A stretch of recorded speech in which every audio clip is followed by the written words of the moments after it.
Hum.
Boa noite, doutora Miriam, tudo bem?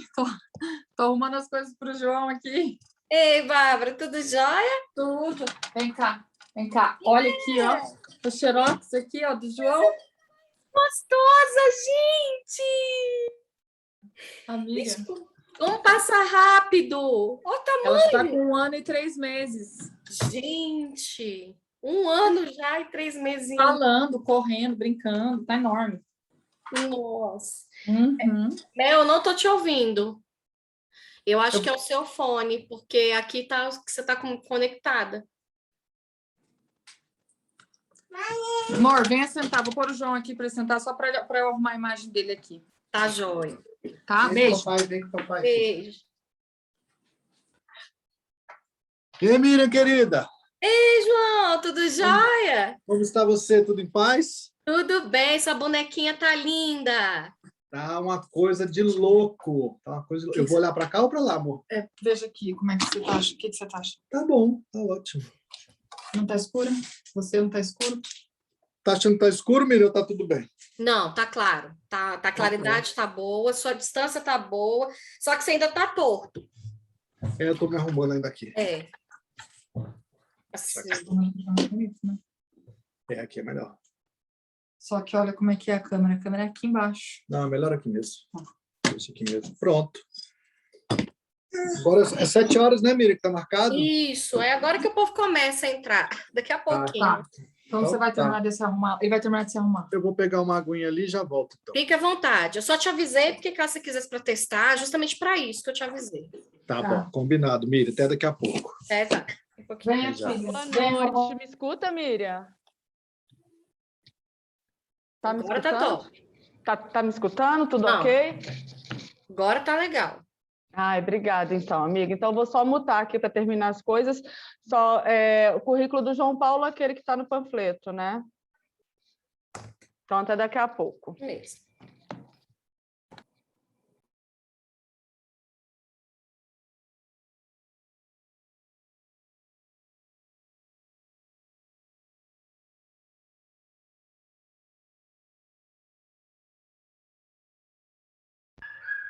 Oi, meninas, boa noite. Tudo jóia? Tudo. Tá corrida agora, Miriam. Tem uns 15 dias que retornaram os alunos na escola depois de 1 ano e meio. Então, assim, tá uma loucura. Aí cheguei tem pouquinho tempo. E até se adaptar de novo, hein? Tá parecendo, assim, um novo início de ano, né? Assim, organizou tudo de novo, é como se estivesse começando o ano. Coitado dos professores, gente. Professor sofre. Sim, tá muito cansativo e muito puxado, Miriam. Eu Imagina. retornei em setembro do ano passado, mas era sem aluno. Então, desde o ano passado, eu já estou indo presencial. Mas agora mudou toda a rotina, né? Eu estava indo só um horário, agora eu já voltei aí o dia inteiro. Nossa. E eu te agradeço demais, Cris, pela sua disponibilidade, por toda a ajuda que você tem dado. Você foi demais. Eu olhei os e-mails agora de novo quando cheguei, não sei se foi você ou se foi Melissa, que eu fui Fui para eu. reunião, não consegui. Fui eu. Aí eu olhei agora de novo, olhei de manhã, olhei na hora do almoço, nesse meio tempo que eu não consegui, porque eu não estava na minha escola, estava em Não, fica outra tranquila. escola. Eu quis era te ajudar, porque eu vi que você tá também, pô, você já fez pra caramba. Aí eu peguei seu modelinho ali e só repliquei. É isso, era só copiar mesmo, eu só mudo se é boa noite, bom dia. Isso, só repliquei. Isso, mas ajudou muito, Miriam, pelo menos as pessoas não ficaram esperando. Eu fiz por causa disso, quando eu vi que era 3 e pouquinho, primeira vez que eu vi, eu acho que tinha umas 3 pessoas. Aí eu Isso vi, mesmo, já respondi. isso. Só esperar o pessoal, daqui a pouco o povo entra.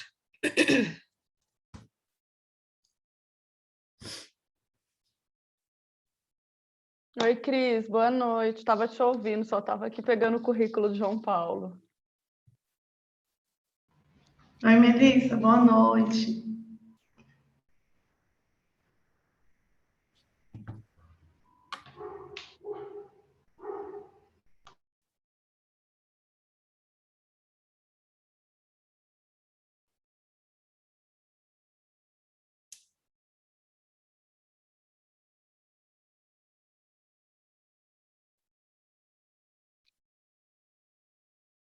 É Juris Eduque, né, Miriam? Que ele é professor? É isso?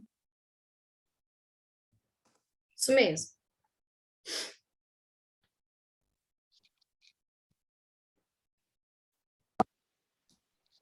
Tô de volta aqui, pessoal. Boa noite a todos, para quem não tinha dado boa noite ainda. Oi, João Paulo, parabéns pela sua pequena, muito linda. Ô, Melissa, muito obrigado. Ela tá uma fofa, né? Parabéns, que sua família seja muito feliz e muito abençoada. Melissa, ela tá um negócio de maluco. Eu fico assim, contando os minutos para chegar em casa. Estou fazendo as minhas lives em casa, justamente para poder ficar perto dela. Às vezes ela dá um chorinho que faz um barulhinho para atrapalhar aí, mas a gente tolera. Ah, mas esse chorinho é bom, gente. Bom. Esse chorinho é bom. Esse chorinho é combustível. Não é? É isso mesmo, gente. Também Oi, acho. Eu João, digo tudo mesmo. bem? Eu fico babando, viu, as fotos. Ô, Cris, muito obrigado, Cris. Ela tá. Se você baba, você imagina esse pai besta. A Bárbara estava Eu mostrando fico aqui, até com gente. saudade, João, dos meninos pequenos, que já estão ficando grandes. A Então, bom que Marta vocês me só tá com ajudam, 10 gente, que eu anos. vou começar minha carreira de mãe agora. É bom que vocês me ajudam. Tem um monte Ô, de Miriam, tia, de tio. ajuda. A Bárbara vai te ajudar também com o maior prazer, porque, olha, outro dia eu tô com um Quero amigo todas as advogado dicas. que te darei. Eu tô com um amigo advogado, um grande amigo, que vai ser pai agora. A esposa dele tá com 7 meses. Eu fui na casa deles esses dias, e quando eu cheguei lá, eu vi o quartinho de bebê, eu chorei.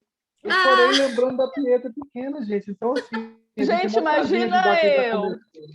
O meu mais novo, a minha mais nova tem 18 anos. Ai, é muita saudade. Meu Deus, amigo. Meu Deus. Mas você não tem idade para ter filho nessa Eu faixa tenho uma etária, de não? 18 e uma de 20, que vai fazer 21 agora. Caramba, caramba. Como passa rápido, né? Passa. E vou, aproveitem, filmem, filmem. Eu me arrependo de não filmar. Na minha época era aquelas filmadoras pequenininha com uma fita pequena, perdi tudo. Filmem, ele porque, caiu. nossa, ele caiu. Filma, eu vejo a Cris postando fotos, faz isso tudo mesmo. Eu tenho muita foto dos meus filhos. Tem que aproveitar, Melissa, passa muito rápido. Agora, filmagem, eu me arrependo. Eu queria ouvir a vozinha deles. Eu tenho uns vídeos de quando tinha um aninho, eu mostro agora para eles, né? Eles ficam olhando e falam, mamãe, era eu. Falei, é. O pai do meu filho, às vezes, manda para ele vídeos assim de apresentação na escola. Tem um vídeo do meu filho cantando. Gente, que eu olho aquilo e falo, meu Deus, é meu filho. Não deixe de filmar. É, assim, eu queria ter filmado muito mais. Muito mais, assim. Mas na época também era outra tecnologia, né? Tirei muita foto. Agora, filmagem, filmem o que vocês puderem. Olha lá, gente, tá muito princesa. Olha lá, gente. Tá linda demais. Não, e de tiarinha? Sim, tá fofa João demais. Paulo, seu áudio está cortado. Aí, Aí. agora tô me ouvindo. Fala, oi, filho. Tá limpando a boca, gente. Limpa a boca. Oi, sua Gente, tá linda! muito linda. Gostosa do pai. Vamos para não atrasar. Vai com a mamãe, filho. Depois você vem pro colo do papai. Vai. Dá tchau para todo mundo. Joga beijo. Vai mandar beijo. Ai, gente, manda beijo. Ai, que delícia. Tchau. Beijo, meus amores. Tô pronto, viu, Miriam, Cris, Elisa? A hora que vocês quiserem aqui, viu? Tá, deixa eu só, porque o povo começa a entrar agora, a gente espera só uns 5 minutinhos, aí a gente entra, que o pessoal ainda tá Então tá, entrando. não. Pra mim tá ótimo, sem problema. Eu não quero é atrasar vocês aí. Não, a gente espera uns 5 minutinhos, o povo tá entrando. Tá bom.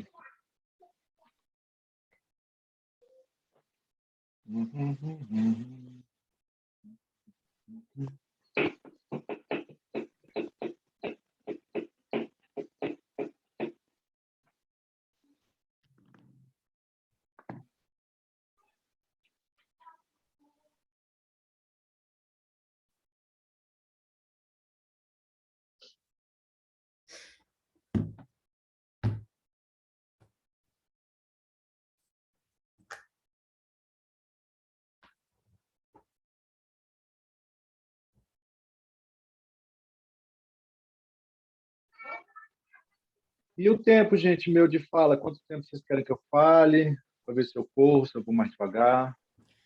Eu acho, João Paulo, uns 40 minutos, tá bom, que aí depois a gente abre para Tá. pergunta, tirar as dúvidas. Se quiser menos, fica bom, mas eu acho que o bom é até 40 minutos. Não, eu acho que eu vou falar até menos disso. O tema é bem rapidinho, dá para falar menos. Aí, agora é o pessoal chegando aí, ó. Doutora Sandra, bem-vinda.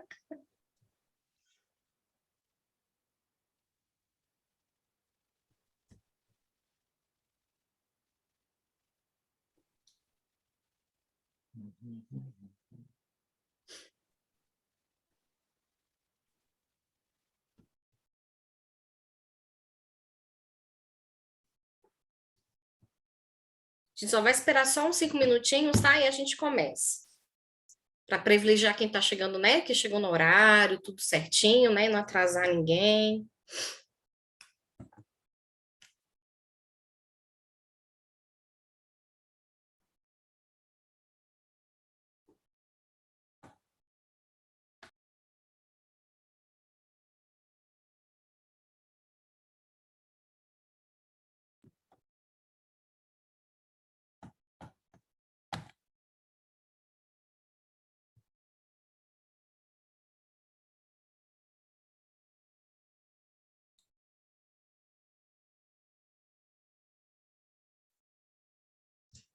Ei, Sarinha. Oi, boa noite. Doutora Ivoneide. Boa noite, boa noite. Boa noite.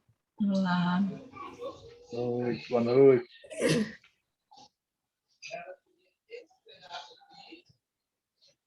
Só estou esperando, tá, pessoal? Estou chegando só para dar umas 7h05 aqui para a gente começar, só para privilegiar também quem tá. O resto pega o bonde andando. Mas é só dar esses 5 minutinhos, tá? E a gente começa.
Bom, gente, boa noite a todos. A gente vai começar 7h05. Eu falei que ia demorar só 5 minutinhos para estar esperando aí, né? O pessoal está entrando, o resto a gente pega o barco para a gente estar começando, né? A nossa reunião. E é dizer que é uma alegria muito grande estar com vocês aqui. A ABA, para quem não conhece, né? A Associação Brasileira de Advogados, ela é presidida pelo Dr. Esdras Dantas, que tem uma caminhada na advocacia, foi presidente também daqui na nossa seccional. E lá a gente fala que nós somos uma fábrica de amigos, é o nosso lema lá na aba. Né? E nós temos comissões temáticas, né? Várias comissões. Então, se você tiver interesse, quiser conhecer a aba, por favor, fique à vontade. Nós temos tanto pelo YouTube, Instagram, como também temos o site, né? Que é o www.aba.com.br. Basta entrar ou ligar lá na aba também. Tá? E fique à vontade para conhecer, para conversar, para bater um papo. E hoje eu tenho o prazer, né, de estar chamando aqui para a nossa comissão, para estar aqui, né, nesse bate-papo que eu chamo, o doutor João Paulo de Sanches, que é um amigo muito querido, já de uma longa data de parceria. Sempre que eu chamo o João Paulo, além de ser um sucesso as palestras, que todo mundo sempre gosta, é um amigo muito querido, sempre muito solícito. Então, João Paulo, desde já eu te agradeço imensamente por estar aceitando, é uma honra, né, estar aqui com você. E eu vou chamar a doutora Melissa, que é a minha vice-presidente, a vice-presidente da Comissão de Direito de Família, que vai estar fazendo aqui, às vezes, está apresentando o nosso palestrante. Doutora Melissa, com você.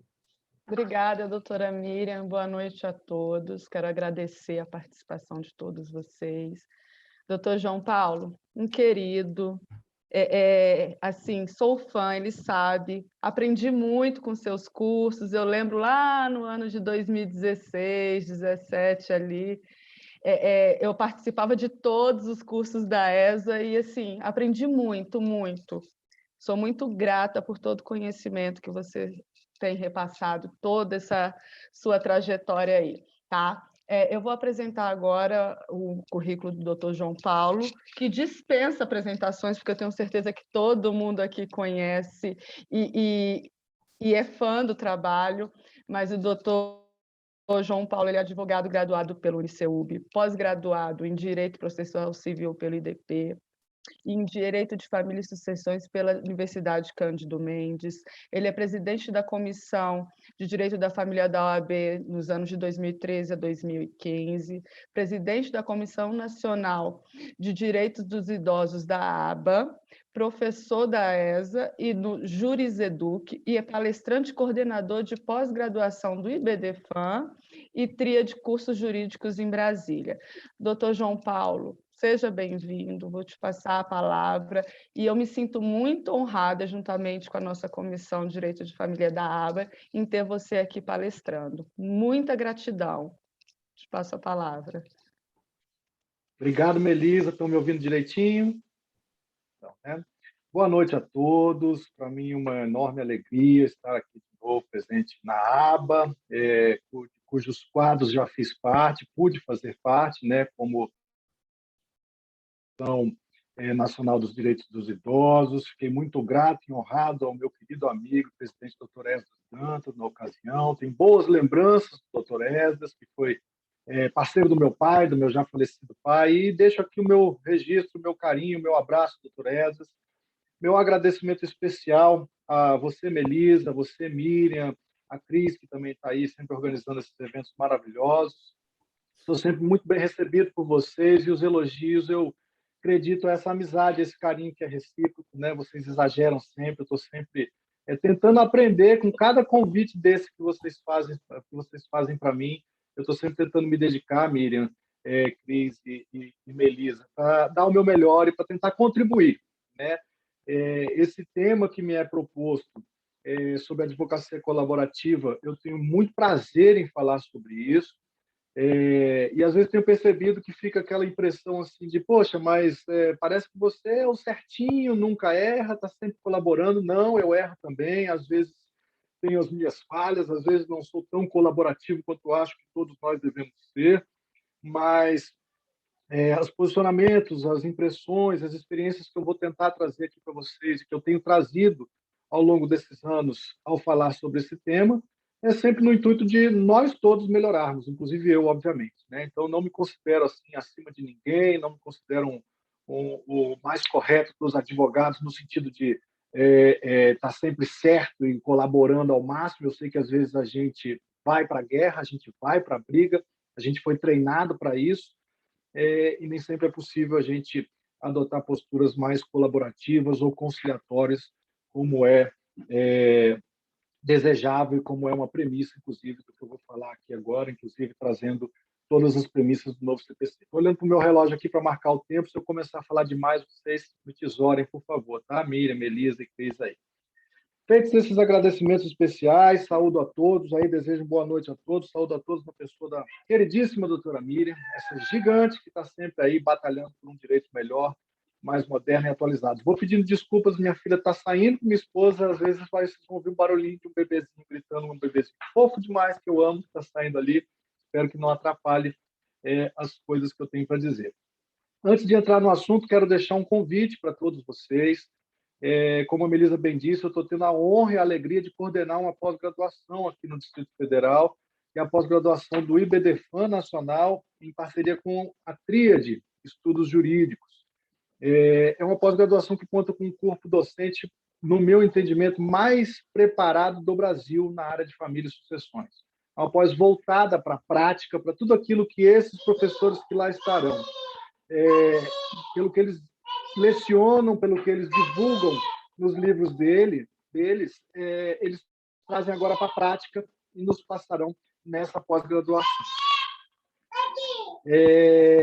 Nós já tivemos uma aula inaugural, que foi na semana passada, que não contou para o cronograma, então quem ainda quer se matricular, fica aqui o meu convite, entrem lá no site do IBDFAN e da Tríade. A próxima aula, e a primeira aula oficial, vai ser nos dias 17 e 18 de setembro, com a professora Líbera Copete, presidente do IBDFAN lá do Mato Grosso do Sul, da minha terra natal, de Campo Grande, Mato Grosso do Sul. Tá?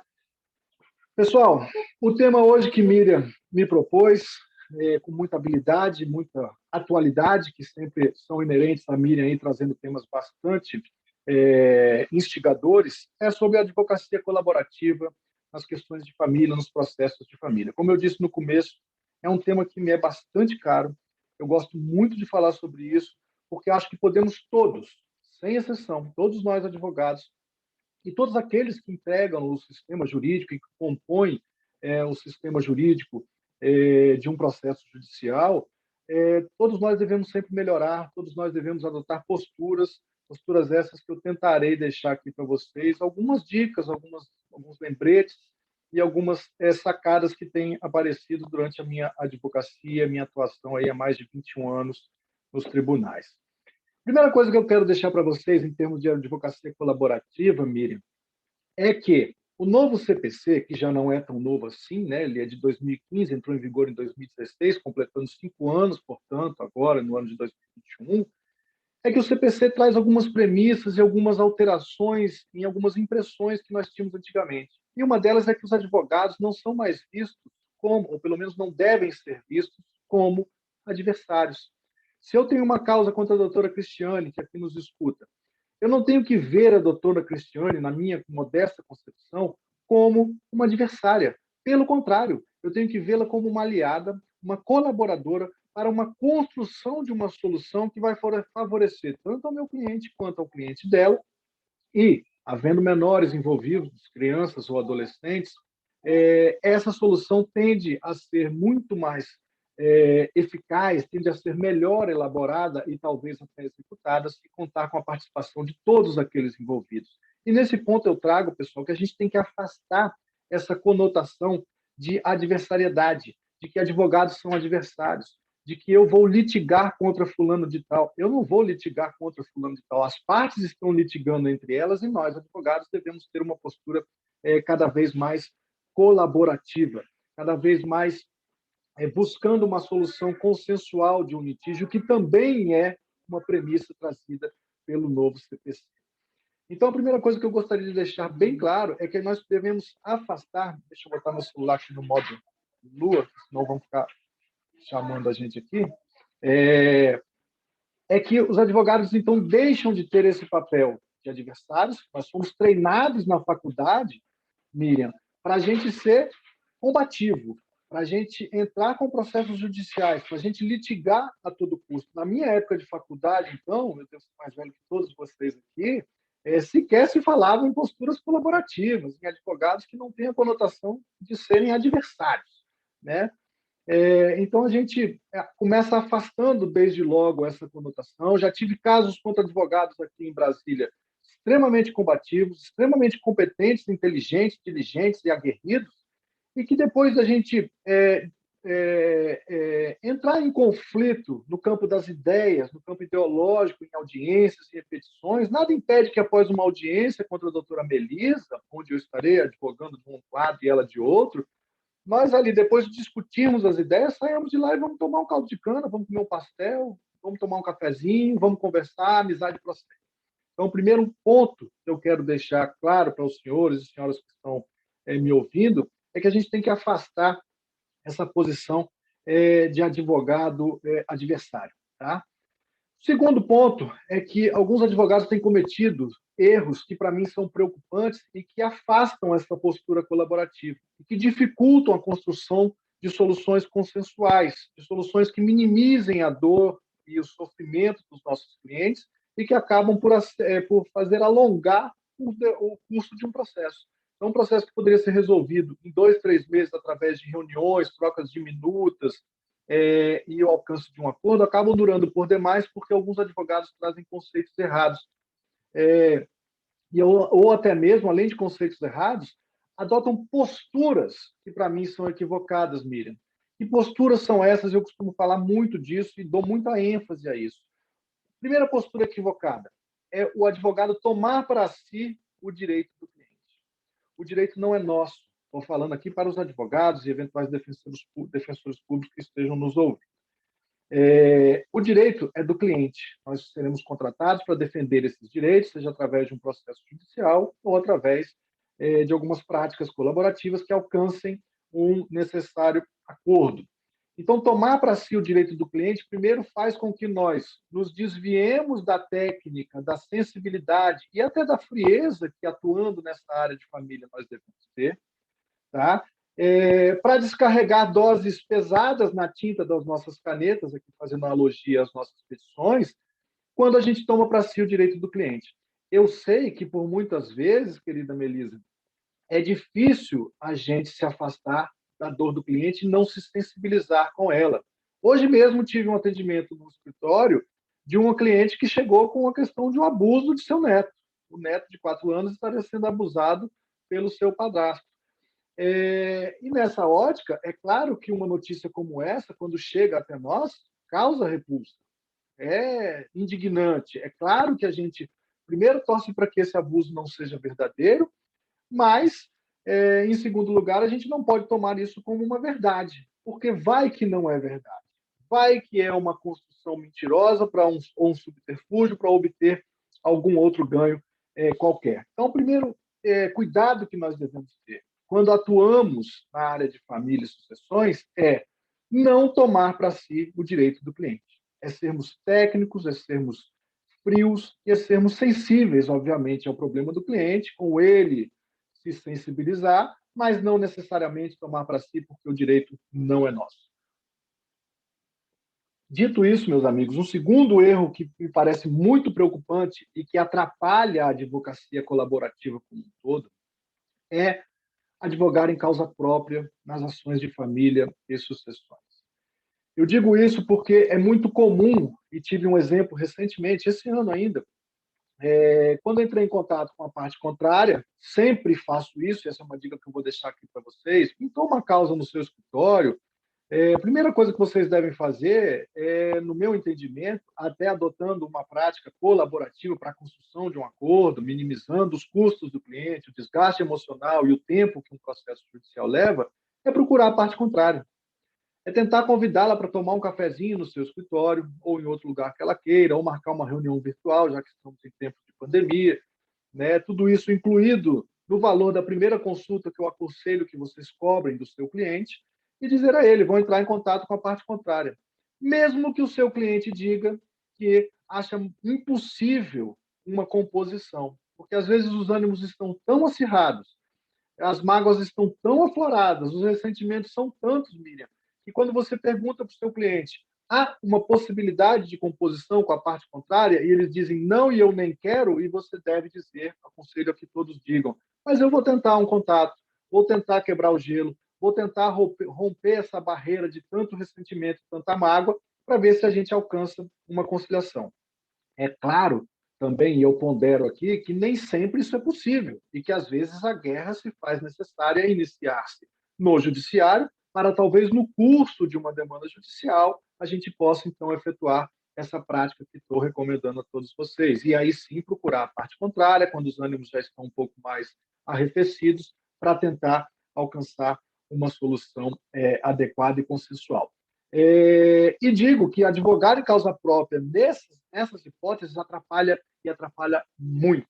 Como eu disse, alguns meses atrás, foi procurado por uma pessoa e eu procurei a parte contrária disse, doutor, não quero conversa com o o senhor me encontra no tribunal, eu sou advogado, então, para mim, eu não terei gasto, como se a pessoa tivesse só o gasto financeiro, Miriam, e não é só o gasto financeiro que as partes no processo de família têm. Tem o gasto emocional, que é infinitamente, na minha opinião, mais caro do que o preço propriamente dito.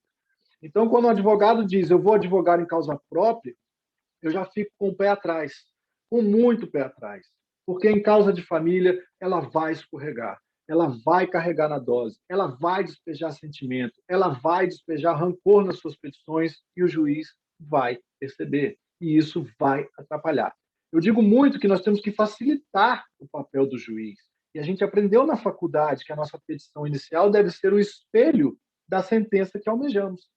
Ora, se assim é, minha querida Melisa, o que acontece? Se eu descarregar na dose de emoção, o juiz não vai reproduzir a minha inicial na sentença, porque o juiz será frio, será técnico, pode ser até sensível a questões pontuais do processo em que você leva para o julgamento dele, mas ele certamente não abarcará todas as questões emocionais e que, no mais das vezes, às vezes não tem nenhuma relevância com aquilo que precisa ser julgado. Então, pessoal, advogar em causa própria e tomar para si o direito do cliente me parecem ser os erros mais infantis e que mais atrapalham esse início dessa advocacia colaborativa que acho que nós devemos desempenhar daqui por diante e já venho desempenhando e aconselho que todos assim o façam para que a gente alcance soluções um tanto quanto mais rápidas e menos sofridas para as partes. Deixa a minha recomendação clara, não advoguem em causa própria. E vou um pouco além. Para aqueles que são partes aí que estão nos ouvindo, que não são advogados, ou até para aqueles que são, quando forem recomendar, ou até pegar uma causa que não seja da sua especialidade, eu recomendo sempre às pessoas que procurem especialistas. Não é porque eu sou um especialista em família e sucessões, não. É porque eu, sendo especialista nessas áreas, eu não vou me atrever, Miriam, a advogar em direito criminal. Eu não vou me atrever a advogar em direito tributário, previdenciário, trabalhista. Meu Deus, trabalhista, não sei nada, sou um zero à esquerda. Né? Então, é muito melhor quando a parte chega para mim e fala assim, doutor, eu estou morrendo de medo, porque o advogado da parte contrária é o fulano de tal. O advogado da parte contrária é a doutora Marcela Fuster, uma excelente, exímia advogada na área de família e sucessões. Eu vou dizer, ótimo que é a doutora Marcela Fuster. Por quê? Porque, embora ela seja uma especialista, embora eu esteja litigando com uma pessoa ou tentando fazer um acordo com uma pessoa que tem conhecimento na área, esses conhecimentos e essa característica desse advogado especialista tendem a facilitar a construção de um acordo. Ao passo que aquela parte que procura um advogado que não é especialista na área, isso dificulta não só a nossa defesa no processo judicial, porque você tem que rebater uma série de baboseiras, de conceitos equivocados, de opiniões, às vezes, que não têm a menor relevância, de fundamentos jurídicos que não têm a menor relevância ou que estão desatualizados, inclusive. Então, você pega uma petição de um tributarista que está advogando na área de família e ele fala sobre pátrio-poder, uma coisa que não existe mais, que foi englobado pelo poder familiar. Ele fala que pensão alimentícia, se eu pegar a guarda compartilhada do filho, eu não tenho mais que pagar pensão alimentícia. Conceitos absurdos, errados, equivocados, tanto do ponto de vista doutrinário quanto jurisprudencial, e que atrapalham a solução de uma demanda ou de uma questão que pode ser resolvida de maneira colaborativa pelo advogado que é especialista na área, de uma maneira muito mais rápida e barata. Então, esses são dois erros preocupantes que têm me atiçado, né, que têm me aguçado a falar bastante, para que as pessoas não cometam esses erros. Para os advogados não cometerem esses erros. Tomar para si o direito do cliente, advogar em causa própria e o cliente não estar assessorado por um especialista. Não se aventurem, e fica a dica aqui, em demandas em que vocês não têm conhecimento, pessoal. Eu até digo que no começo da carreira, é natural para os jovens advogados que estão ouvindo, eu até me aventurei. E é normal você tentar se aventurar, ainda mais quando você não tem uma especialidade definida para a sua carreira. Mas não é o recomendável. Hoje, aquele clínico geral do direito não tem mais tanto lugar no mercado como eu acredito que os especialistas têm. Né? Então, fica aí esse alerta com relação a esses pontos que me preocupam bastante. A constituição de um advogado, a contratação de um advogado, pressupõe briga? Antigamente, sim. Antigamente, Miriam, a gente vivia naquela era em que o sujeito encostou no para-choque do seu carro, pisou no seu pé numa loja do McDonald's, esbarrou em você num show musical, você olhava para ele e dizia: meu advogado vai te procurar, nós nos vemos nos tribunais. Essas frases, para mim, hoje em dia, elas estão em desuso, porque as pessoas primeiro têm que ter maturidade para tentar resolver os seus problemas e, quando não conseguirem, obviamente, procurar ajuda do judiciário. E o primeiro passo que elas devem fazer é procurar um advogado ou a defensoria pública da cidade em que reside. E aquela conotação de você procurar um advogado quer dizer necessariamente que haverá briga ou litígio? Não, não necessariamente. E não mais com todas as forças, eu digo. Que procurar um advogado significa que você vai brigar com a parte contrária. Procurar um advogado hoje significa você estar bem assessorado para resolver o seu problema, que não necessariamente quer dizer ou implicar em uma demanda judicial. Além dos procedimentos extrajudiciais que nós temos, que podem ser feitos em cartório, por exemplo, inventário, divórcio e outros, nós temos a possibilidade de construir acordos e só levar a juízo para uma simples homologação, Miriam, né? Então, a gente tem que parar com aquele cliente também que chega assim: olha, fulano já constituiu um advogado, eu estou lascado, doutor. Ela vai para o tribunal, ela vai para a briga, eu vou me ferrar. Não, cabe a você, advogado, ciente de que você pode adotar uma postura colaborativa e uma postura que vai minimizar os sofrimentos e o tempo de sofrimento desse cliente, dizer para ele: não, que bom que ela procurou um advogado, agora advogado fala com o advogado e as partes se resguardam um pouquinho, se recolhem um pouquinho e tentam transferir o problema ou a solução do problema, já que, como eu disse no começo, o direito é do cliente, mas tentam transferir essa carga emocional, essa carga de responsabilidade de resolver o problema aos seus advogados. Então, eu afasto bastante essa fala de que fulano já constitui advogado, então não tem mais solução, não tem mais possibilidade de acordo, é um juiz quem vai decidir. Não necessariamente. O juiz, nessas hipóteses, poderá ser usado tão somente para homologar um acordo que deverá ser construído por advogados e pelas próprias partes, o que é muito melhor, porque quando um acordo é construído pelas próprias partes, Miriam, a tendência de dar errado é menor. Lembremos todos, doutora Melisa, que uma sentença judicial, às vezes, pode ser muito pior do que um acordo, porque a sentença pode ficar ruim não só para a parte autora, como para a parte ré, como para os menores envolvidos numa demanda de família. Fica esse alerta aí para a gente privilegiar as soluções consensuais que também integram esse rol de advocacia colaborativa. Um outro ponto ainda na introdução, pessoal, é para que, já que nós estamos dispostos a advogar nessa área, a operar nessa área do direito de família e sucessões, seja como juiz, seja como promotor, seja como advogado ou defensor público, eu entendo e tenho defendido cada vez mais, e tem uma novidade aí que o IBDFAN está lutando para que hajam turmas e câmaras nos tribunais, nas segundas instâncias dos tribunais especializadas, não somente em famílias e sucessões. Por que isso, Miriam, querida?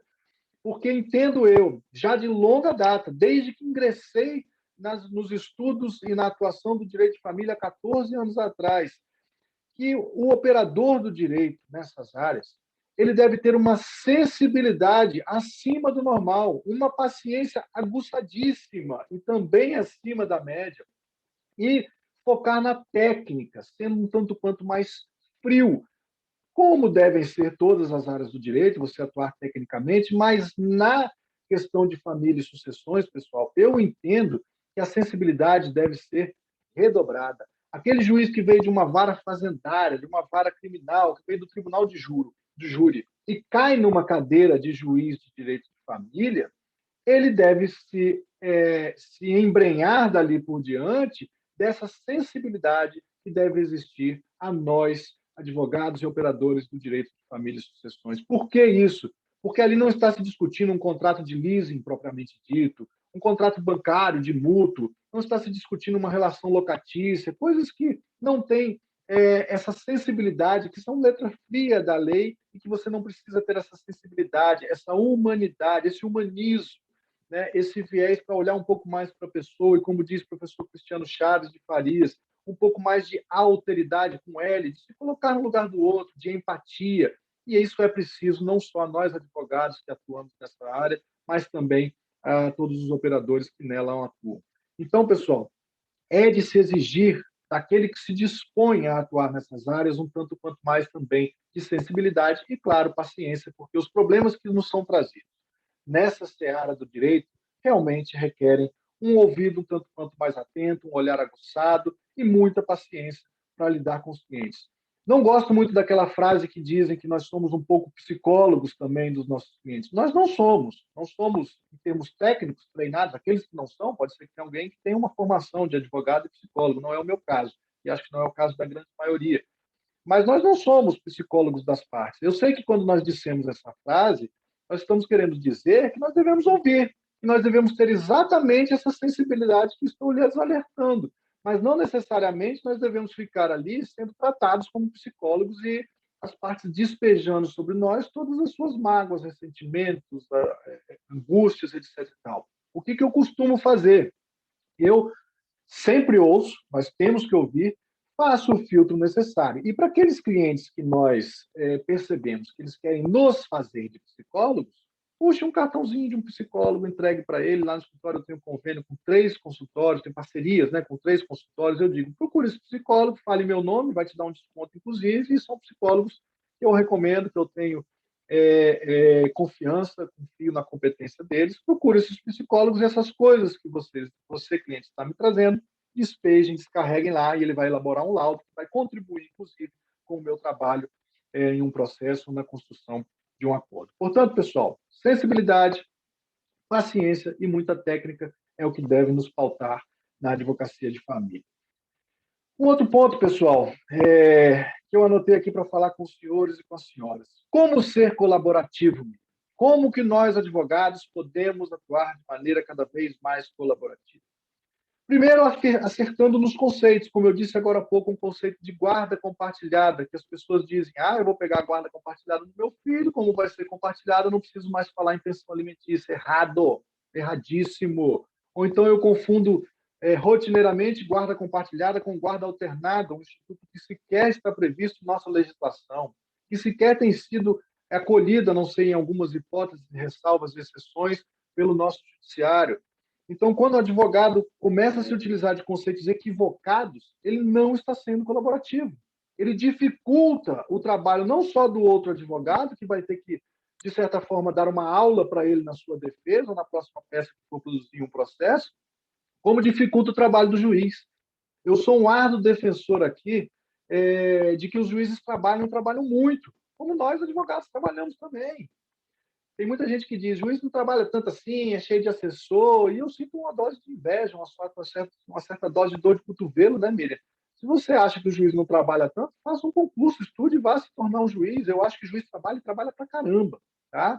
Se dedica, se debruça, e estou me referindo especificamente aos juízes com quem eu tenho contato, que sei que são juízes que se debruçam e se dedicam com carinho, com honestidade e competência sobre seus processos. E se você erra nos conceitos que você leva ao juiz, você dará ao juiz o trabalho de ter que te corrigir numa decisão, de ter que te corrigir em uma sentença. E não que nós não possamos errar. Às vezes erramos, todos nós, inclusive eu. Mas tentar ser o mais simples possível nas petições, premissa do novo CPC, simplicidade, ser o mais objetivo possível e correto possível nas petições é uma forma de exercer a advocacia colaborativa. Segundo ponto de como ser colaborativo que eu anotei, parar com a barganha, o fim da barganha nos processos judiciais. Pessoal. O que eu chamo de barganha? E dou um exemplo muito claro sobre isso, que se refere às pensões alimentícias, às ações de fixação ou de revisão de alimentos, onde os advogados costumam pedir mais, achando que, eu vou pedir um pouco mais, porque o juiz vai dar sempre menos mesmo. Eu sou completamente contra esse tipo de postura, Miriam. Por quê? Primeiro, porque você não está facilitando o trabalho do juiz, você está dando mais trabalho para ele. Segundo, porque você está prolongando uma duração razoável do processo, se afastando de uma premissa do novo CPC também. E você não contribui para a solução rápida do processo do seu cliente. O que eu indico a fazer, o que eu recomendo a fazer a título de sugestão? Peçam para aquela parte que você está defendendo numa ação de alimentos, numa revisional de alimentos, fazer a planilhazinha e peçam ao juiz aquele valor que você acha que é o valor justinho, ainda que seja, eu quero pedir 17,38% dos salários do alimentante para serem descontados em sua folha de pagamento como forma de alimentos para os meus filhos menores. O juiz vai olhar a sua petição quando ela vê lá o timbre.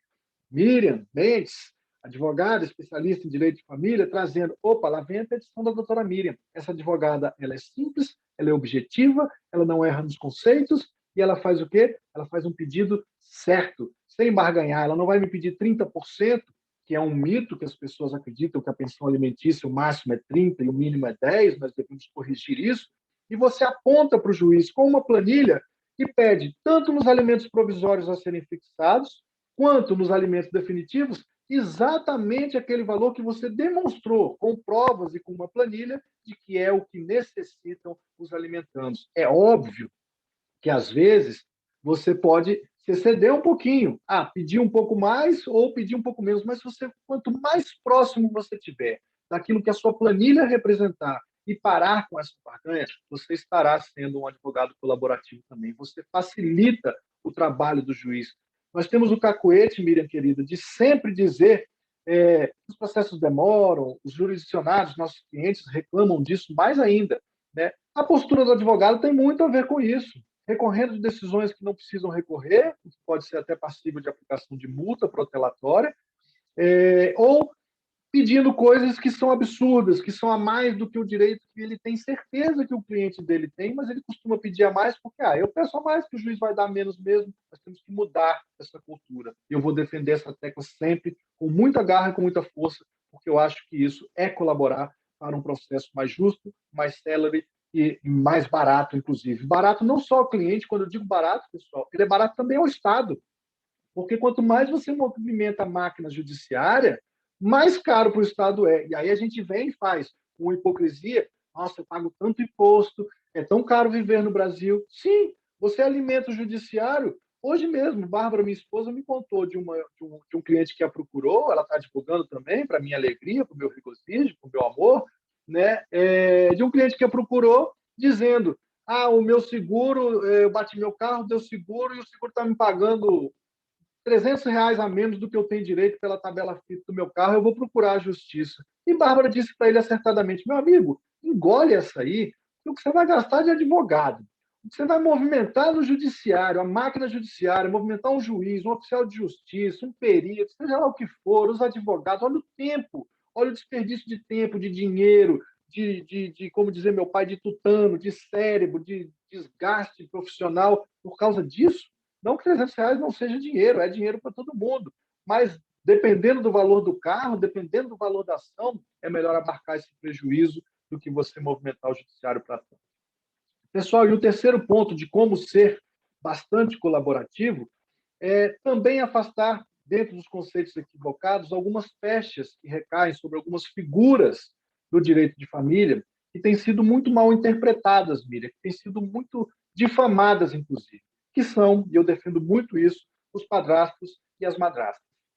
Geralmente, quando se está diante de abusos, quando se está diante de alienação parental, muito descrédito é conferido a essas pessoas. Teve abuso. Foi o padrasto. Eu sabia. Essa madrasta aí é uma bruxa. Essa aí enterrou um menino vivo lá no sul, deu uma injeção e não sei o quê. O outro padrasto jogou pela janela. Enfim, pessoal, nós temos que mudar esse paradigma de modo a contribuir também com soluções rápidas, consensuais e colaborativas para perceber que a figura de padrasto e madrasta, no mais das vezes, eu asseguro isso a vocês, não são pessoas ruins, são pessoas que chegam para somar, para dividir responsabilidades e para dar amor para as crianças. Eu sei que há exceções, eu sei que há casos em que essas pessoas são de fato ruins e não conseguem estabelecer vínculos afetivos com os seus enteados e enteadas.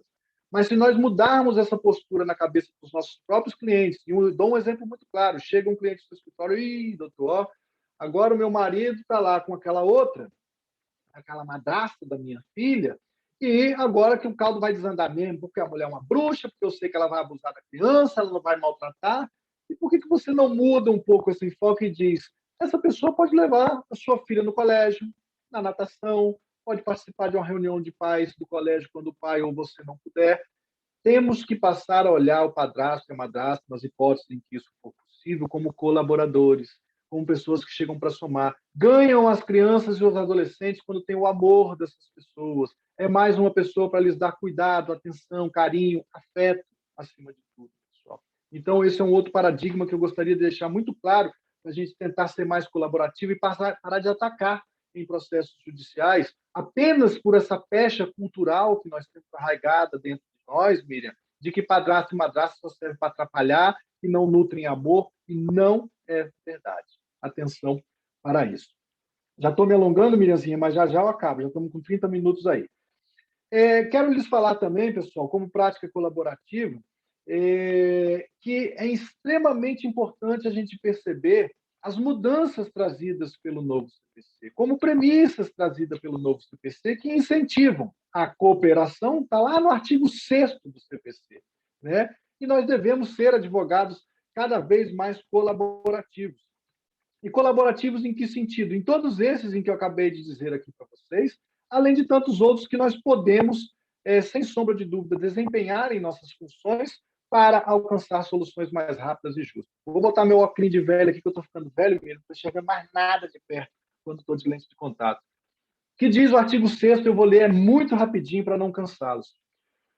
Todos os sujeitos do processo, todos, o juiz, o promotor, o defensor, nós, advogados, as partes do processo devem cooperar entre si para que se obtenha em tempo razoável, olha outra premissa do CPC aí, duração razoável dos processos, decisão de mérito justa e efetiva.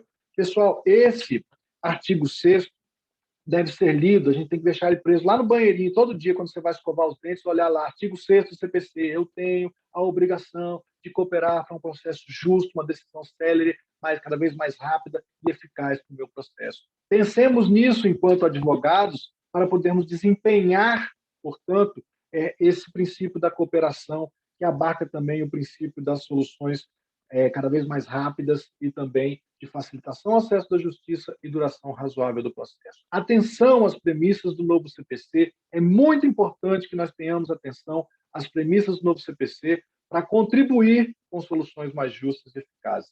E dentre essas premissas tem várias, eu cito outras. O incentivo à conciliação, como já falei, e a simplicidade. Advogados colaborativos que são simples em suas petições. Outro dia uma colega me ligou, Miriam, e disse assim, uma juíza lá de Taguatinga mandou eu reduzir o número da minha petição porque ela não ia analisar se mantivesse aquele número de laudas. Eu falei, quantas laudas tinha sua petição? 69. Eu falei, mas o que você tinha na sua petição para dizer em 69 laudas? Era uma ação de quê? Uma ação de guarda e convivência. Ora, com o devido respeito, com a mais honrosa vênia, não existe ação, na minha concepção, que justifique 69 laudas. Até que se justifique, Miriam. Faça 30 laudas na inicial e gaste as outras 30 na réplica, que você terá a oportunidade, ou na especificação de provas, ou nas alegações finais.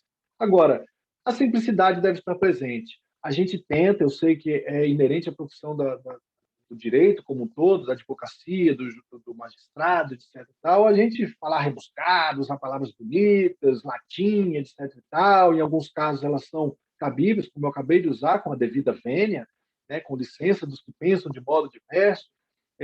Mas eu quero dizer que ser simples, ser objetivo, usar uma linguagem cada vez menos formal e que alcance mais o resultado que você quer, também é uma postura colaborativa que se deve prestigiar. Tá, pessoal? Sejam enxutos, sejam lacônicos, sejam precisos, sejam razoáveis em suas petições, adotando simplicidade. Eu, inclusive, nas minhas mídias sociais, que têm sido administradas pela minha assessoria com muita maestria, eu tenho tentado cada vez mais parar de falar para os advogados e os operadores de direito e alcançar as pessoas leigas. Porque o maior enxoval de perguntas que eu recebo, inclusive dos alunos que têm, dos cursos que têm a honra de ministrar aulas, é simplesmente sobre o que é isso, o que é aquilo. Eu posso isso, eu posso aquilo. Isso está certo ou isso está errado? Se a gente facilitar os conceitos, a gente vai facilitar a redação das nossas petições e vai ajudar também para posturas mais colaborativas. Um outro ponto, já estou me encaminhando para o final, Miriam, não puxe minha orelha, são as soluções colaborativas. O que nós podemos enxergar de soluções colaborativas? Pessoal, a gente fala muito de um judiciário abarrotado. A gente fala muito de judicialização de tudo. A gente vive uma era, como eu disse há pouco, a pessoa pisa no seu pé numa fila para pagar uma conta, você já quer brigar, você já fala, o meu advogado vai te procurar, e a gente deve cada vez mais desjudicializar. Nós devemos cada vez mais desafogar o judiciário, até para que não sejamos contraditórios e reclamemos do judiciário, como costumamos reclamar, de que as coisas não andam, de que as varas estão abarrotadas, que o seu processo está lento, e aí fica o seu cliente no seu pé, e você falando, puxa, não aguento mais aquele cliente, mas a culpa não é minha, o judiciário está abarrotado porque a gente tem a prática e o costume de judicializar tudo. E se esquece de que há práticas colaborativas que podem resolver o seu processo. Tá? Então, primeiro é desmistificar, essa judicialização de tudo. Existem inúmeros problemas assim, que você pode resolver sem judicializar, num cartório, por exemplo, ou até judicializando, mas tão somente para uma ação homologatória que você resolve em semanas e você não afoga um judiciário já muito abarrotado. Outra solução colaborativa, advocacia preventiva. E aqui eu faço uma justa homenagem a dois grandes professores, amigos, irmãos, parceiros que eu trago e carrego no meu coração com muita gratidão e com muito carinho. Juliano Costa Couto diz, ex-presidente da OAB, meu querido amigo com quem divido o nosso escritório de advocacia, que antes de sermos advogados, Miriam, nós temos que ser construtores de soluções. Eu costumo dizer que nós devemos ser engenheiros de soluções. Então, antes de você alimentar o seu cliente para um possível processo judicial, alimente ele para um acordo, tente construir a solução dele em parceria com ele, com a parte contrária, com o advogado da parte contrária.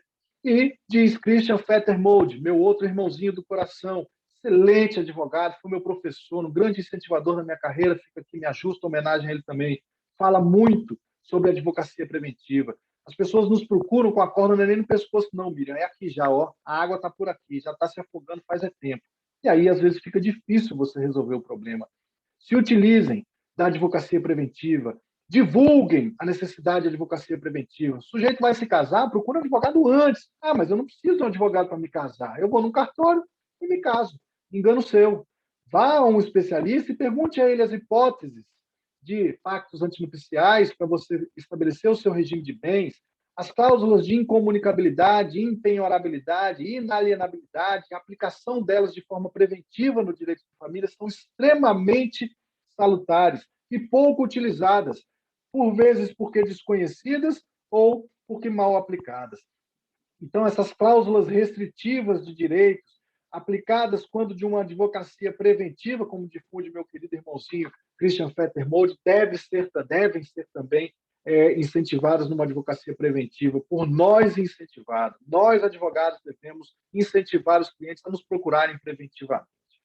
E dou um exemplo, pessoal. Lá no Paraná, falei disso num congresso em que tive a oportunidade de palestrar aqui em Brasília, se não me engano, em 2018, teve um casal que brigou, um casal de irmãos, que brigou por conta de um moletom, Miriam.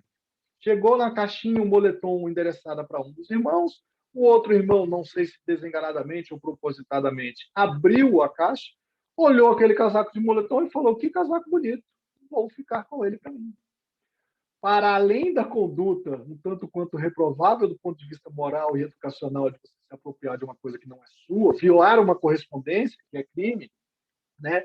Essa dupla de irmãos foi parar na Justiça do Paraná para discutir de quem seria o casaco de moletom. Ora, cadê o advogado colaborativo aí, que deixou uma demanda dessa chegar até o judiciário? Eu não conheço as peculiaridades do caso, posso até estar cometendo uma injustiça de talvez o advogado ter tentado, né, conciliar as partes, encaminhar para uma mediação, etc. e não conseguiu e só restou o caminho do judiciário. Mas mesmo depois de ajuizada uma demanda dessa natureza, o advogado tem a obrigação de pedir uma audiência de conciliação ou de tentar pedir o sobrestamento do feito, a suspensão do processo para tentar realizar um acordo extrajudicial. Inclusive, se utilizando o artigo 190, a gente não vai ter tempo de falar hoje, mas podemos marcar depois, Miriam, uma palestra somente sobre esse artigo 190, que é de extrema importância para que os advogados de família usem.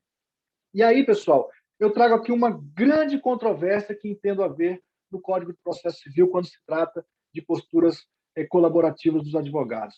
O artigo 694 do CPC, que está lá no livro, no capítulo das ações de família. O CPC criou um capítulo específico, com muitos elogios merecidos, para as ações de família, facilitando, inclusive, o nosso trabalho. Diz o 694, nas ações de família, todos os esforços serão empreendidos para a solução consensual da controvérsia, devendo o juiz dispor do auxílio de profissionais de outras áreas de conhecimento para mediação e conciliação. Pessoal, e aí a grande disparidade que eu tenho, o grande paradoxo que eu vejo nesse artigo, ele está em contraponto ao artigo 334 do CPC, que, por sua vez, diz que na petição inicial, parágrafo 5º do 334 do CPC, diz que nós devemos indicar na petição inicial, tá? Está lá o artigo parágrafo 5º, 334 do CPC, vou ler rapidamente. O autor deverá indicar, na petição inicial, seu desinteresse na autocomposição, e o réu deverá fazê-lo por petição, apresentar em 10 dias de antecedência, contados da data da audiência. E aí muita gente me pergunta, eu posso, numa ação de família, Miriam, dizer que eu não quero participar dessa audiência de autocomposição, que é a audiência de conciliação, mediação designada pelos juízes? Eu entendo que não. Eu entendo que o artigo 694 se sobrepõe ao 334, parágrafo 5º. Eu entendo que em todas as causas de família, com base não só no 694 do CPC, mas também pelas premissas do CPC de incentivo à conciliação, duração razoável do processo, deve-se ser marcada sempre uma audiência de conciliação. A menos que uma das partes diga que não tem a menor condição de fazer acordo, aí certamente não tem como você forçar o juiz. Embora eu entenda que o juiz deve marcar, ainda nessas hipóteses, uma tentativa de conciliação. Tá? Então fica essa grande reflexão para que as pessoas parem de se utilizar nas causas de família do 334, parágrafo 5º, em contraponto ao 694, que, na minha concepção, nas causas de família, o 334, parágrafo 5º, não tem cabimento, não tem aplicação. Nós devemos aplicar o 694, marcando sempre uma audiência de conciliação. Pessoal, e onde que começa, já agora, de fato, caminhando para o final, Miriam, desculpe se me alonguei, onde que começa a postura colaborativa do advogado? Onde que começa esse incentivo à conciliação, tão falado aqui por mim, como premissa do novo CPC? Ele começa quando o cliente bate lá na porta do seu escritório, do nosso escritório da advocacia ou da Defensoria Pública, e diz, eu trago para o senhor, para a senhora, uma causa de família de extrema complexidade. É aí que começa a primeira postura colaborativa do advogado, quando ele deve fazer o quê? Procurar o advogado da parte contrária, ou a parte contrária se ela não tiver advogado. E aqui fica o alerta. Advogado fala com advogado, pessoal. Quando a parte contrária já tem advogado, você não deve mais se dirigir à parte por conta de uma infração ética. Você deve se dirigir sempre ao advogado. Óbvio, se ela não tiver advogado constituído, entre em contato com ela e peça a ela que constitua ou passe a negociar com ela até que ela constitua um advogado. Esse, para mim, é o primeiro pontapé inicial que se deve dar para uma postura colaborativa.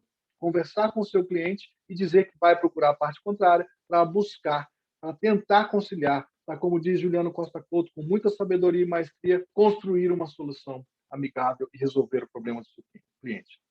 Procurando a parte contrária, ou então, pessoal, se você procura a parte contrária e você, às vezes, percebe que um acordo não é possível ainda naquele momento, mas também a ação judicial se mostra precoce, prematura, porque há a possibilidade de se avançar nas questões consensuais e colaborativas, encaminhe para uma mediação extrajudicial. Nós temos inúmeros institutos, inúmeros profissionais renomados que falam sobre isso, que tratam disso, Brian Rochol, Ana Valéria, Marcelo Girardi. Essas pessoas tratam da mediação como um ponto crucial na solução dos conflitos, e eu concordo com elas. Então, também é postura nossa, antes de iniciar um processo litigioso, tentar conciliar as partes e encaminhar as partes para essa mediação, que é tida como, sem dúvida nenhuma, uma ferramenta bastante eficaz para a solução dos conflitos.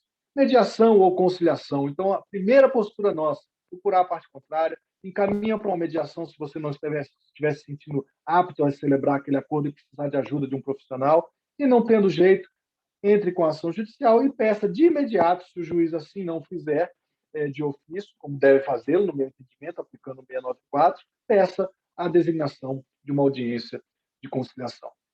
Em conclusão, Miriamzinha, desculpe se me alonguei, Eu digo para nós, todos os advogados, para todos aqueles que estão nos ouvindo e que, sendo advogados ou não, operando no direito de família e sucessões de uma maneira geral, é passada a hora, inclusive, de uma mudança de postura, para que nós enxerguemos as posturas e as premissas do novo CPC como formas colaborativas de atuação do advogado, como formas de solução dos conflitos de maneira rápida, eficaz e desejável para o cliente no menor tempo possível, com menos desgaste, não só financeiro, mas também emocional, ensejando menos desgaste para o judiciário, que nós reclamamos que não anda, que está abarrotado, etc.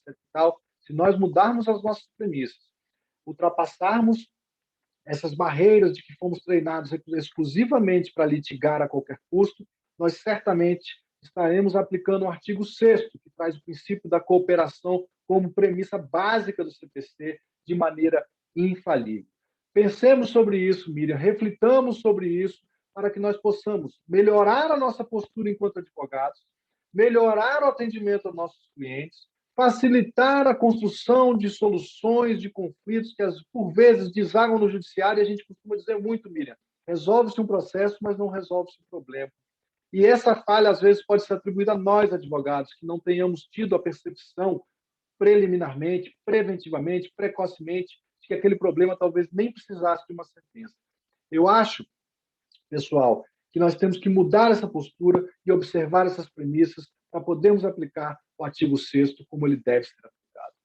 Fica aqui essa minha reflexão, eu agradeço demais a atenção de vocês, me coloco à disposição, Miriam, se tivermos perguntas, já vi que a Ana Paula aí parece que fez uma pergunta, eu me coloco à disposição para responder tudo aquilo que tiver ao meu alcance, que eu souber responder. Muito obrigado pela atenção, contem comigo e vamos em frente. João Paulo, muito obrigada, de coração. Sua aula foi maravilhosa, como sempre. E eu espero que a gente possa, né, em breve, estar presencialmente, porque a gente sente muita falta, né? Estarmos presencialmente. Inclusive, hoje na aba, um dos meus doutoreses também não está, mas ele sabe da reunião, foi convidado, inclusive. Nós estamos recebendo até um grupo de advogados de São Paulo, da aba. Que honra! E hoje nós fizemos, inclusive, uma posse que foi híbrida. E foi muito legal que a gente viu aquele grupo de advogados. Eu falei, gente, eu estava saudade de ver pelo menos um auditório com um pouquinho de gente. E ser transmitido. E, de repente, a gente, na próxima, João Paulo, a gente faz esse método híbrido. Né? Eu estou à disposição, Miriam. Prefiro até o presencial do que online, sem dúvida nenhuma. Eu gosto do contato físico, do olho a olho, sou fã disso. Então, assim, é muito bacana isso. E a gente estava conversando justamente isso hoje no almoço. Que nós, advogados, João Paulo, a gente não sai da faculdade preparado para administrar um escritório, para preparar uma petição inicial. A gente já sai com a ideia que, igual você falou, como se o outro advogado fosse um rival seu, e às vezes chega já cheio de marra e brigando, e não é nada disso, né? A nossa postura, a gente sai de lá, a gente vai tomar um cafezinho, acabou a audiência, não é seu inimigo.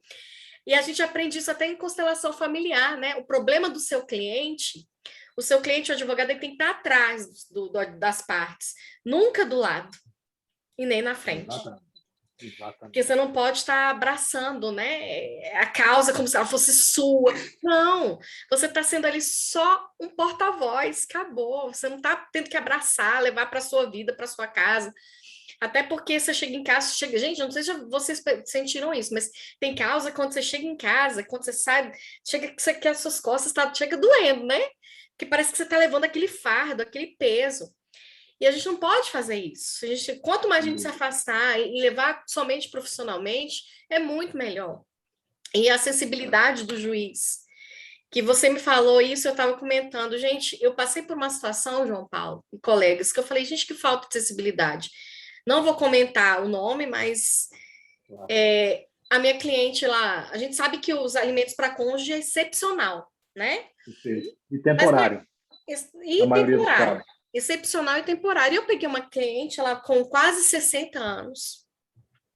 O casamento não deu certo, aí é outra história. Mas, enfim, ela com 60 anos, cheia de problema de saúde, não se qualificou porque ela viveu para o matrimônio. Então, é aquela coisa, quando o casamento acabou, ela não esperava, talvez, o a ruptura do casamento, toda aquela circunstância. E nós pedimos alimentos para ela, até porque ela não vai reingressar no mercado. Certo. É uma situação muito complicada. E, em primeira instância, a juíza concedeu, né, pelas características dela, de saúde, um tumor na cabeça, fibromialgia. E quando chegou em segunda instância, olha, João Paulo, é aquelas coisas. Nesse dia, era 6:30 da tarde. Não tinha mais ninguém. Todos os advogados foram embora, ficou só eu e os desembargadores. Olha só. E um desembargador tinha pedido vista, estava voltando desse voto vista. E o que tinha pedido voto vista falou: Nossa Excelência, eu acho que esse caso, né, é excepcional, né, e pela situação que ela está e tudo. E até o outro também estava querendo acompanhar. E eles conversando comigo. Você acha que se a gente abrir aqui a divergência, você acha que os outros vão aceitar? E eles conversando comigo. O relator virou para eles, de uma forma de coagir. Vocês vão mudar a jurisprudência aqui do tribunal? Excelência. Por que não, né?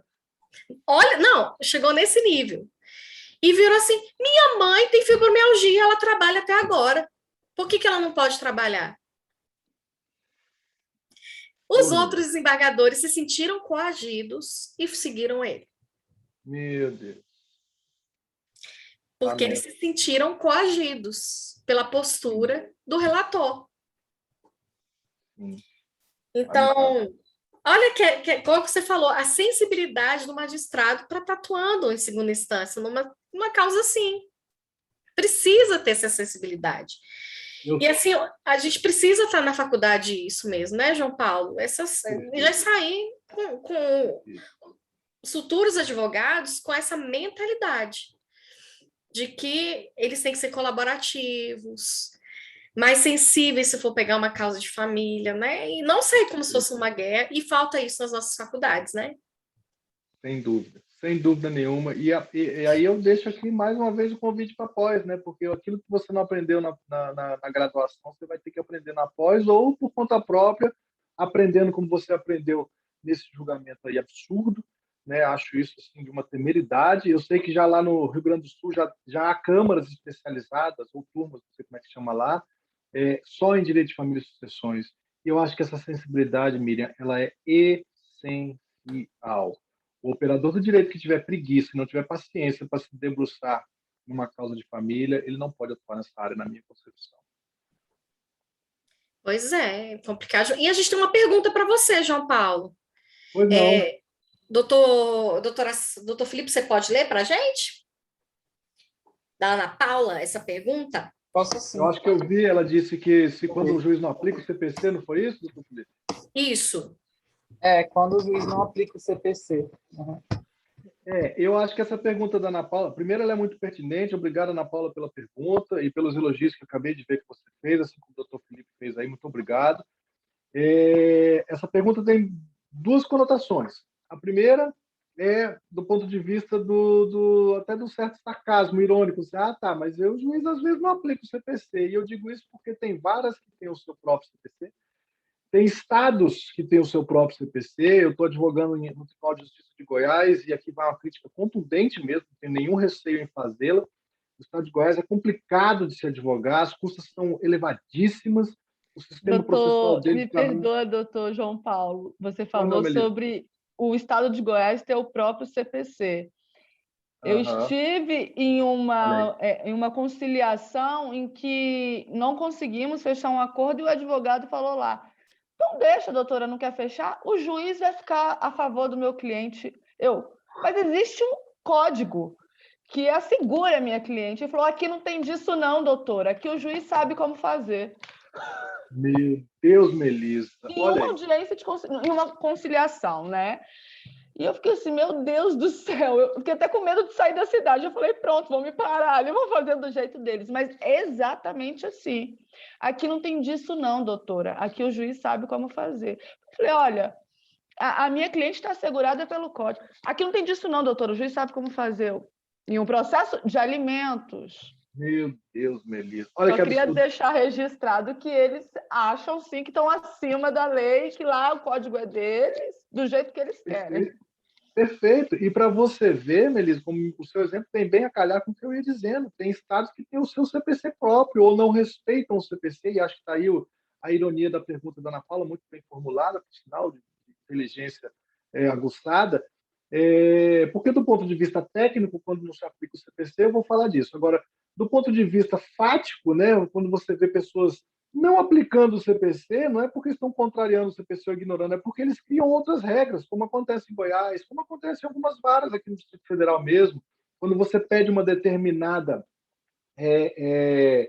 postura processual e o juiz não te atende, você fala, mas está no CPC. Aí o juiz, em outras palavras, diz assim para você, no meu CPC ou no CPC da minha vara não está, rasga. Exatamente. Isso é um absurdo, né? Então, eu, respondendo objetivamente a pergunta da Ana Paula, para aqueles estados, aqueles juízes ou juízos em que não são aplicados o CPC ou que criam regras diferenciadas processuais, regras de processo e de procedimento, né, eu recomendo recorrer, recomendo formular reclamações para a Corregedoria do Tribunal, né, não se afastar do direito que está posto no CPC, e mais do que isso, recomendo não enfraquecer, não fraquejar, não se acovardar.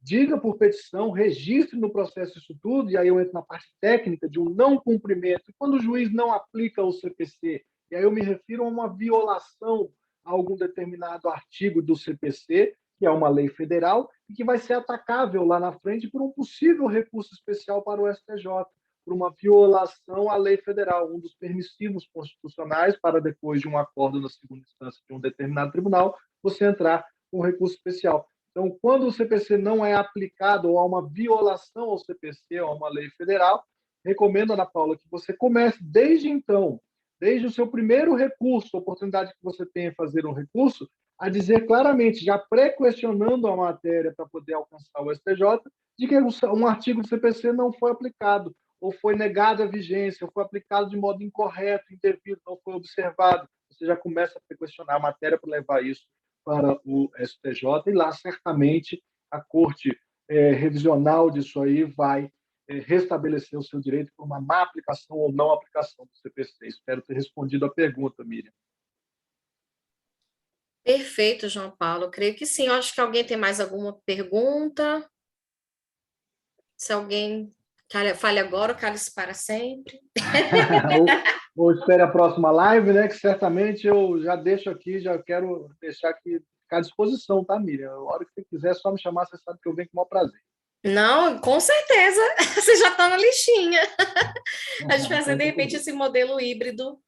E então, pessoal, eu já vou, de fato, encerrar, porque eu acho que, apesar que a palestra foi de João Paulo, de verdade, muito obrigada.